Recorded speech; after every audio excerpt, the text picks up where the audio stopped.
Endogenetic movements, क्या बोला मैंने? Endogenetic movement. What is this endogenetic movements? मैंने बोला था जो भी मूवमेंट्स लैंड के नीचे होता है, जो भी मूवमेंट सरफेस के नीचे होता है उसे अपन बोलते हैं एंडोजेनेटिक मूवमेंट्स। ये क्लियरली मैंने आपको मेंशन किया था, ठीक है। मैंने कुछ आप लोगों को एग्जांपल भी दिया था, earthquakes, volcanoes, flood, rainfall, storms. तो मैंने आपको क्लासिफिकेशन दिया था कि sir what is the difference between endogenetic movements and exogenetic movement, endo and exo, बराबर, ठीक है।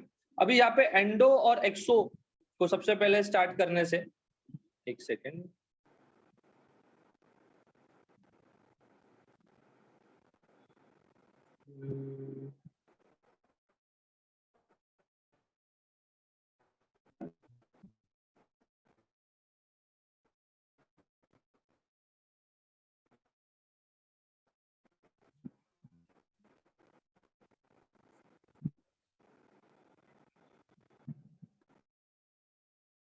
एक्सो स्टार्ट करने से पहले मैंने आपको क्लियरली बोला कि जो मूवमेंट्स अर्थ सरफेस के नीचे, ठीक है।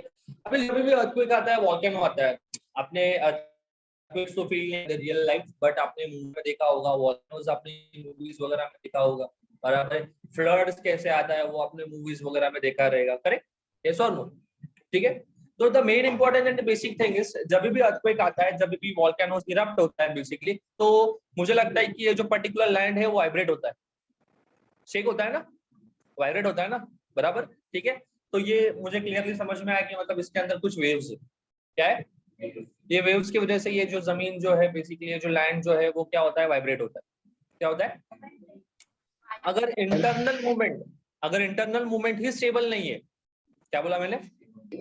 इंटरनल मूवमेंट ही अगर स्टेबल नहीं है, तो मुझे बताओ क्या एक्सटर्नल मूवमेंट, सॉरी, एक्सटर्नल में जो भी पार्ट रहेगा क्या वो स्टेबल रहेगा? नहीं रहेगा, बराबर ना। अगर नीचे जमीन के नीचे वाला पार्ट अगर स्टेबल नहीं है, तो जमीन के ऊपर जो भी सब पार्ट रहेगा वो स्टेबल नहीं रहेगा। अभी अर्थक्वेक कहाँ से आता है? सरफेस के नीचे से। कहाँ से आता है? सरफेस के नीचे से आता है अर्थक्वेक, बराबर। तो सरफेस के ऊपर ये जो भी बिल्डिंग्स वगैरह जो भी सब खड़ा है, ये रोड्स वगैरह जो भी सब कंस्ट्रक्ट हुआ है, क्या वो भी तबाह हो जाता है, मतलब डिस्ट्रक्ट हो जाता है? नहीं होता है, कॉमन चीज है। तो इंटरनल मूवमेंट्स में अर्थक्वेक आएगा, कैनोज आएगा। एक्सटर्नल मूवमेंट्स में क्या क्या आएगा? फ्लड आएगा, स्टॉर्म्स आएगा, स्नोफॉल आएगा, रेनफॉल आएगा, बिकॉज ये सब सरफेस के ऊपर हो रहा है, बराबर। मुझे बताओ फॉर्मेशन ऑफ माउंटेन किस में आएगा? फॉर्मेशन ऑफ माउंटेन इंटरनल में आएगा, एक्सटर्नल में आएगा?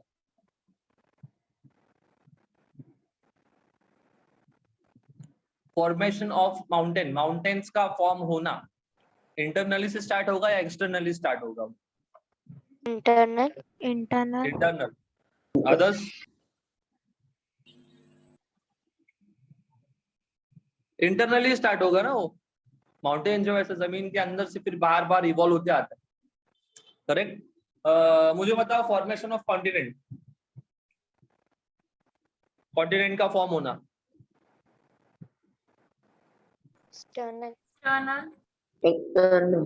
नहीं, वो भी इंटरनल मूवमेंट ही है ना, वो भी क्या है? इंटरनल। जमीन के नीचे से सब स्टार्ट हो रहा है ये प्रोसेस। कहाँ से स्टार्ट हो रहा है? जमीन के नीचे, सरफेस के नीचे से। जो भी प्रोसेस सरफेस के नीचे से स्टार्ट होता है उसको मैं डायरेक्टली इंटरनल में डाल दूंगा, उसमें डालूंगा इंटरनल। और जो भी प्रोसेस सरफेस के ऊपर हो रहा है, जो भी प्रोसेस सरफेस के ऊपर हो रहा है उसको मैं डायरेक्टली किसमें डाल दूंगा? एक्सटर्नल में डाल दूंगा। समझा कि नहीं समझा? पक्का? That is the internal movement and the external movement, ठीक है। अभी आप लोगों ने एक स्टेट में एक पर्टिकुलर टॉपिक पढ़ा, दैट इज द अर्थ। पढ़ा था आप लोगों ने इंटीरियर ऑफ द अर्थ कि नहीं पढ़ा था? चैप्टर नंबर 2 क्रस्ट पढ़ा था आपने, मैंटल पढ़ा था, कोर पढ़ा था, ठीक है। अब ये जितना भी सब पार्ट है, क्रस्ट बोलो, मैंटल बोलो और कोर बोलो, बराबर, ये सब लोग एक ही मटेरियल से फॉर्म होता है या डिफरेंट डिफरेंट मटेरियल से फॉर्म होता है? डिफरेंट डिफरेंट मटेरियल से फॉर्म होता है, ये सब एक ही मटेरियल से फॉर्म नहीं होता है, याद रखना। सब डिफरेंट डिफरेंट मटेरियल से क्या होता है? फॉर्म होता है। दैट इज क्रस्ट बोलो, मैंटल बोलो या कोर बोलो, ठीक है। और जमीन के नीचे जो भी सब मटेरियल्स फॉर्म होता है वो नेचुरली फॉर्म होता है या मैनमेड? नेचुरली फॉर्म होता है, बराबर है। जो भी मटेरियल जमीन के नीचे नेचुरली फॉर्म हो रहा है उसको मैं डायरेक्टली बोलूंगा रेडियो एक्टिव मटेरियल्स। क्या बोलूंगा मैं? Radio active material. Radio active material. सुन लो नाम क्या है, मैं लिखने के लिए बोलूंगा बाद में, डोंट वरी, लेकिन पहले एक्सप्लेनेशन सुन लो क्या बोल रहा हूँ। Whatever the materials, those are forming below the surface of the earth. Below the surface of the earth. वो मटेरियल्स को डायरेक्टली मैं बोलूंगा रेडियो एक्टिव मटेरियल्स। क्लियर है कि नहीं? पक्का? ठीक है। अभी मुझे बताओ, अब सरफेस के नीचे जाओगे तभी आपको टेम्परेचर ज्यादा, गर्मी ज्यादा है ना नीचे जाओगे तो, ठीक है। अब नीचे और सेंटर में जाते हो, नीचे और सेंटर में जाओगे तो टेम्परेचर कोर तक जाओगे आप। कहाँ तक? कोर तक। कोर एंड वाला पार्ट है ना कि नहीं है? ऑनलाइन वाला स्क्रीन विजिबल, आपको स्क्रीन विजिबल रहेगा। जो मैंने डायग्राम निकाला है छोटा सा, एक क्रस्ट मेंटल कोर वाला, विजिबल है क्या? Sir crust mantle and core.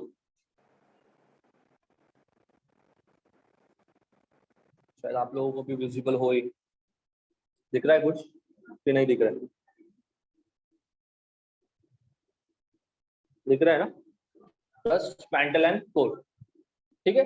अभी ये क्रस्ट मेंटल और कोर, एंड वाला पार्ट क्या है? कोर, ठीक है। मेरे को मैं कुछ एक पर्टिकुलर, देखो ये वाला एंड वाला पार्ट है, दिख रहा है एंड वाला पार्ट है कि नहीं दिख रहा है? ठीक है। तो यहाँ पे जो टेम्परेचर है ना, यहाँ पे temperature is almost 5000 degree Celsius to 6000 degree Celsius. कितना रहेगा टेम्परेचर?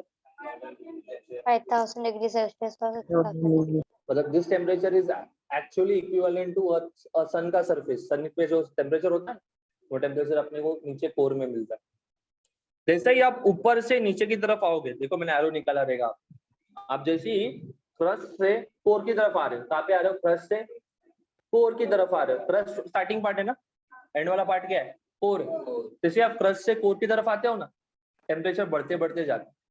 क्या होता है? टेम्परेचर इंक्रीज होते जाता है। फिर एक पर्टिकुलर ये वाला पॉइंट आता है जो एंड वाला नीचे का पॉइंट है, वहाँ पे टेम्परेचर मुझे मिलता है 5000 degree Celsius to 6000 degree Celsius. Clear हुआ कि नहीं हुआ? पक्का? ठीक है। चलो, अभी आपने बोला कि सर इंटरनल में नीचे, जमीन के नीचे सर हीट ज्यादा है और जमीन के नीचे जो टेम्परेचर भी है वो भी ज्यादा है, ठीक है। अभी जो भी मटेरियल्स नेचुरली फॉर्म होता है, whatever the materials which are forming naturally on the surface of the earth is below the surface of the earth is known as, अभी तो मैंने वर्ड बोला था, रेडियो एक्टिव मटेरियल्स। क्या बोलते हैं उसे? Radio active material. ये मटेरियल के अंदर हीट और बढ़ा ना, ऑलरेडी इनके अंदर हीट है, ऑलरेडी इनके अंदर टेम्परेचर ज्यादा है, लेकिन इनके अंदर अगर टेम्परेचर और बढ़ा ना, इसके अंदर से क्या बाहर आएगा? एनर्जी। क्या बाहर आएगा? एनर्जी। किसके फॉर्म में बाहर आता है? वेव्स। किसके फॉर्म में बाहर आएगा? वेव्स। एक जगह पे रुकेगा नहीं, waves travel from one place to another. अगर सरफेस के नीचे ही अगर वेव एक जगह से दूसरी जगह पे ट्रैवल कर रहा है तो सरफेस के नीचे वाला पार्ट स्टेबल है? सरफेस के नीचे वाला पार्ट स्टेबल रहेगा क्या? नहीं, स्टेबल नहीं है ना, वेव घूम रहा है ना, तो नीचे हलचल हो रहा है ना सरफेस के नीचे। तो सरफेस के नीचे वाला पार्ट अगर स्टेबल नहीं है तो सरफेस के ऊपर वाला पार्ट स्टेबल रहेगा क्या? नहीं रहेगा। जो भी बिल्डिंग्स वगैरह, जो भी सब रोड्स वगैरह, वो सब डिस्ट्रक्ट हो जाएगा, बिल्डिंग्स वगैरह सब गिर जाएगा। समझा कि नहीं समझा? ठीक है, ये पर्टिकुलर पार्ट, ठीक है। जो लोग ऑनलाइन सेशंस में उनको स्क्रीन विजिबल है, please write down this endogenetic movements वाला पार्ट, जो पेज आपके स्क्रीन के ऊपर विजिबल रहेगा। जल्दी ऑफलाइन वालों तुम लोग रुको, तुम लोग रीड करो। तो एक आर्टिकल दिया रहेगा, दिया है क्या आर्टिकल? वो आर्टिकल को रीड करो। ऑनलाइन वालों जल्दी लिखो ये particular page fast.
Done. Article पढ़ा लिया?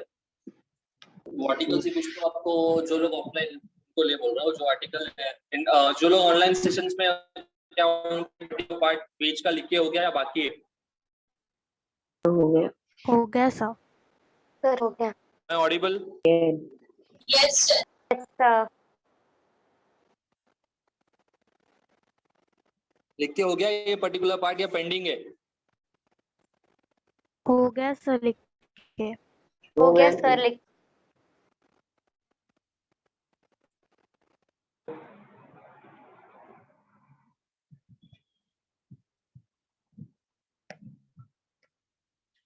Just wait, let me.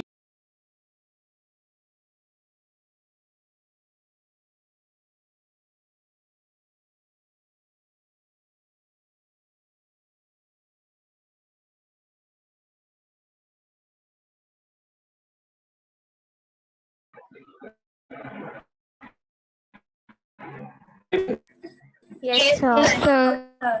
ठीक है, एक सेकंड वापस मैं शेयर कर दूं।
Yeah, those who are online, please write this particular part which is visible on your screen.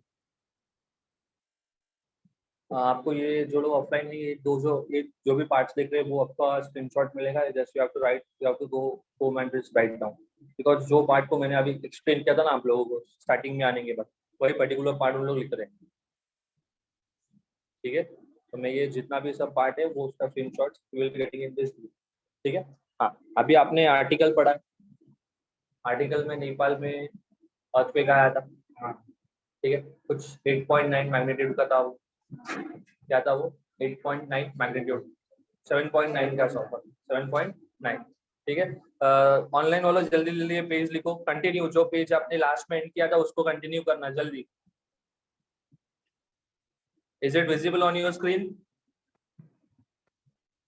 Yes sir. Yes sir. चलो लिखो जल्दी।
हो गया? Sir, over.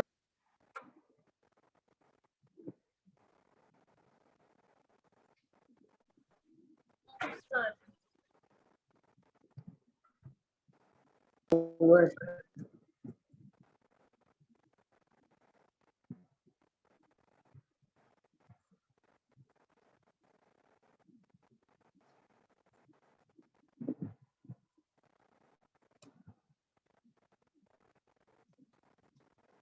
Just wait. Uh,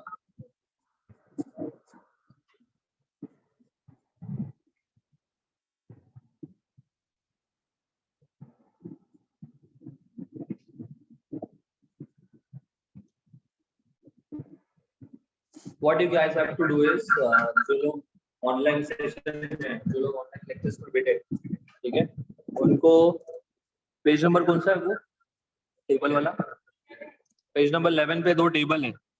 is it visible? Yes, sir. ठीक है, पहले वाला टेबल है क्लासिफिकेशन वाला और सेकंड वाला टेबल है प्रेशर टेंशन वाला. दिख रहा है आपको दोनों भी?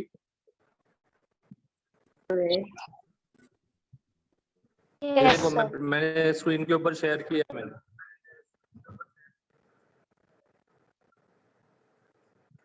विजिबल है? Yes. Yeah. आप लोगों ने लिखा है टेबल को, basic table? Yes. Yes, sir. Yes. ठीक है, टेबल को हो गया लिख लिया. उसके बाद और एक टेबल है, उस नीचे देखो में प्रेशर वाला रहेगा, टेंशन वाला रहेगा table. Is it there? Yes, sir. Yes, sir. हाँ, वो टेबल बनाओ सेम टू सेम. हाँ,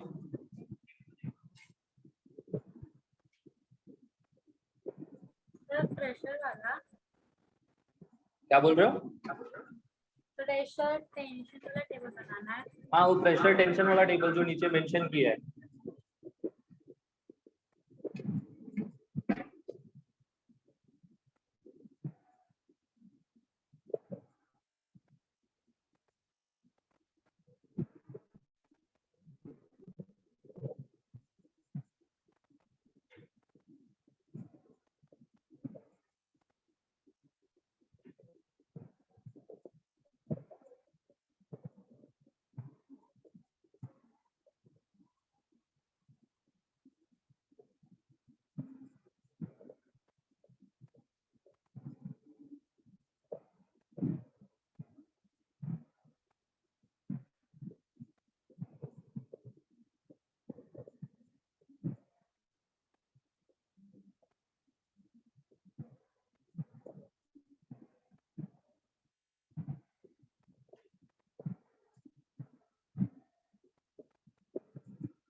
ऑनलाइन वालों जल्दी जल्दी टेबल बनाओ.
Am I audible?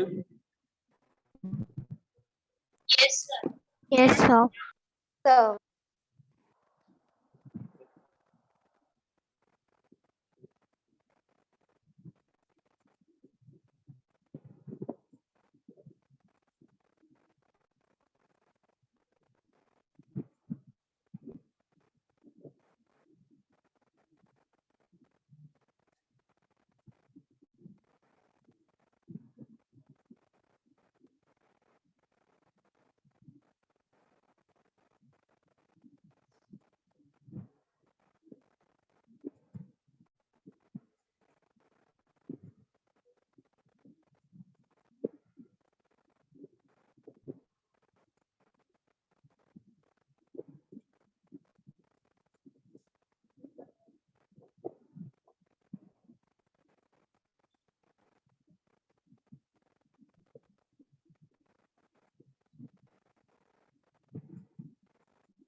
So I'm explaining the particular part right now because all of them have completed the writing work of the both the tables. सब लोगों ने दोनों टेबल बना लिए,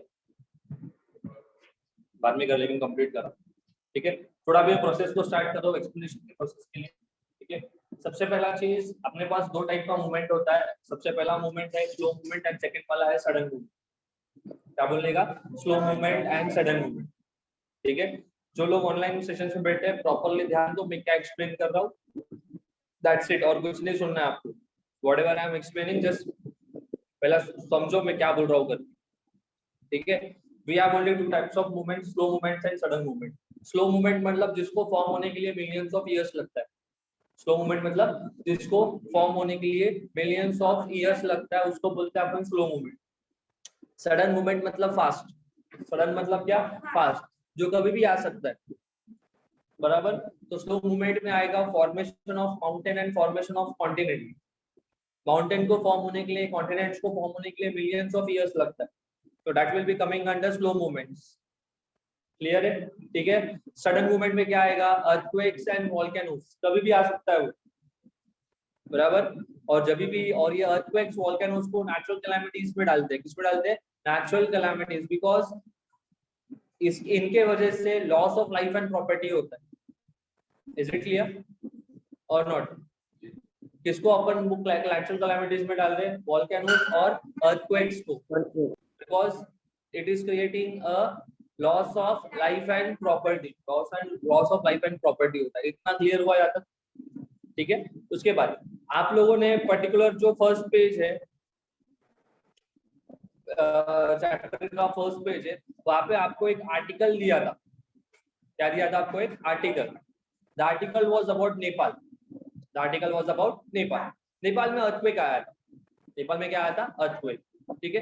ट्रेमर्स, ट्रेमर्स लिखा रहेगा, टू बिग ट्रेमर्स करके लिखा है वहां पे कि नहीं लिखा है?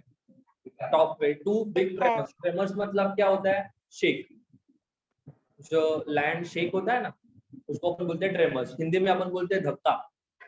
तो एक धक्का मिलता है जिसको बोलते हैं अपन ट्रेमर्स. ठीक है. अभी what they have mentioned in that particular article. Article को थोड़ा जूम इन कर रहा हूं मैं. ठीक है. Powerful earthquake rocks Nepal, nearly 1500 people killed. ठीक है.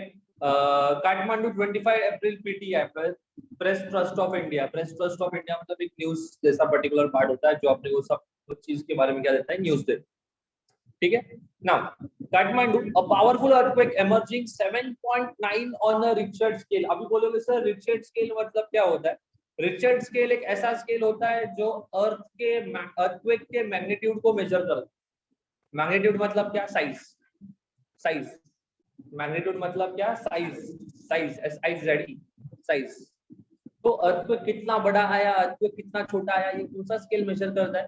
Richard scale. कौन सा स्केल है? मैं आपको लिखने के लिए दूंगा आगे टाइम. ठीक है, फाइन. तो Richter scale equals to measures the magnitude of earthquake. लिखो बुक में, Richter scale equals to, notebook में लिखना जहाँ पे आपने टेबल एंड किया है लिख के, Richter scale equal to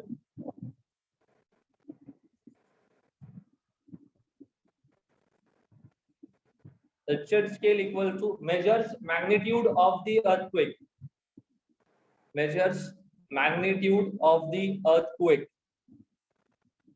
Magnitude के नीचे ब्रैकेट में लिखो साइज. Magnitude के नीचे लिखो साइज. मतलब magnitude का मीनिंग है साइज, ऐसा बोल रहा हूँ. क्लियर हुआ? ठीक है.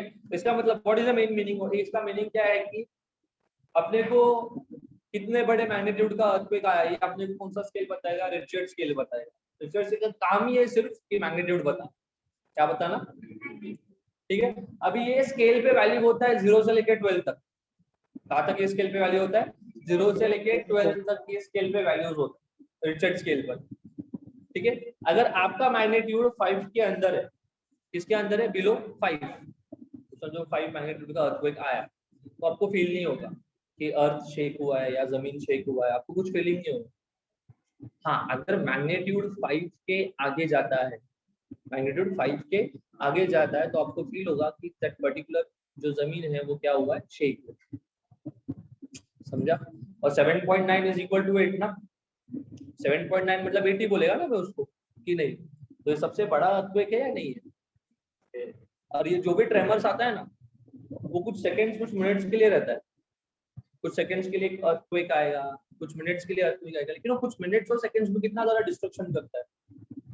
बिल्डिंग्स वगैरह सब कोलैप्स हो जाता है, रोड्स वगैरह सब डिस्टर्ब हो जाता है, रोड्स के ऊपर क्रैक आ जाता है, बिल्डिंग्स पूरा गिरता है, लॉस ऑफ लाइफ होता है, लॉस ऑफ प्रॉपर्टी होता है. कुछ सेकंड्स का बात होता है, कुछ मिनट्स का बात होता है. मतलब इतना दिमाग लगाओ कि ये एनर्जी, ये वेव्स के अंदर कितना ज्यादा एनर्जी. समझा? सोचना, पूरा ऊपर का जो पूरा इंफ्रास्ट्रक्चर होता है, जो बिल्डिंग्स, ब्रिज वगैरह, ये सब गिरता है. लैंड के ऊपर क्रैक्स आता है कि नहीं आता है? मूवीज में देखा होगा आपने.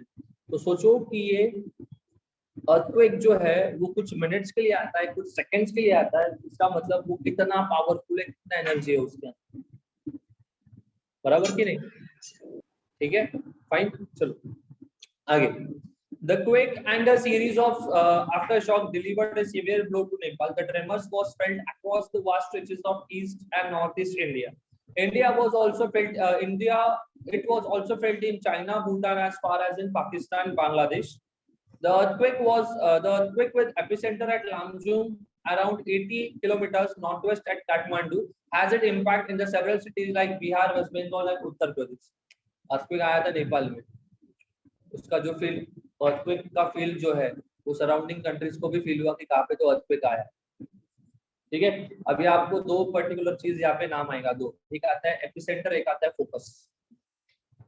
क्या आएगा? एक क्या आएगा? एपिसेंटर. और एक क्या आएगा? फोकस. अभी एपिसेंटर क्या है, फोकस क्या है, मैं बताता हूँ, ध्यान से सुनना.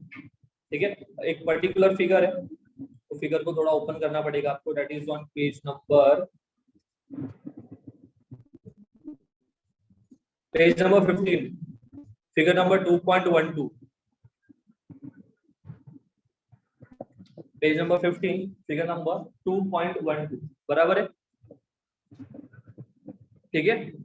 इंटरनल एक पॉइंट रहेगा जहां से सबसे पहले एनर्जी बाहर आया. इनसाइड में एक पॉइंट रहेगा, वो पॉइंट से सबसे पहले एनर्जी क्या हुआ है, बाहर आया है. तो इंटरनल पॉइंट को मैंने नाम दिया फोकस. क्या नाम दिया मैंने? दिख रहा है स्क्रीन के ऊपर या नहीं दिख रहा है आपको? नोटबुक, टेक्स्ट बुक में. ठीक है. देखो यहाँ पे ये पॉइंट है जहां से सबसे पहले एनर्जी क्या हुआ है, बाहर आया. जहां से सबसे पहले एनर्जी क्या हुआ है, बाहर आया, वो पॉइंट को क्या बोलेगा? फोकस. मतलब फोकस एक ऐसा पॉइंट है इंटीरियर ऑफ द अर्थ में जहां से सबसे पहले एनर्जी क्या हुआ है, बाहर आया. बराबर. अभी एनर्जी जाके पहले सरफेस को हिट करेगा. किसको हिट करेगा? स्ट्रेट. देखो लाइन जो है वो स्ट्रेट ऊपर जा रहा है क्या? तो सरफेस पे एक्सटीरियर, सरफेस मतलब एक्सटीरियर ना कि इंटीरियर? एक्सटीरियर. पे जाके जो पॉइंट हिट हो रहा है एनर्जी का, उसको मैंने बोला है एपिसेंटर. क्या बोला है? चलो वापस क्वेश्चन पूछता हूँ, मुझे आंसर बताना क्या है। इंटरनल में एक पॉइंट है जहाँ से सबसे पहले एनर्जी वेव्स बाहर आता है, वो पॉइंट का नाम क्या है? फोकस। फोकस। क्या नाम है? और वो फोकस का जो एनर्जी है वो डायरेक्टली जाके सरफेस को हिट करता है। किसको हिट करता है? तो सरफेस हिटिंग वाले पॉइंट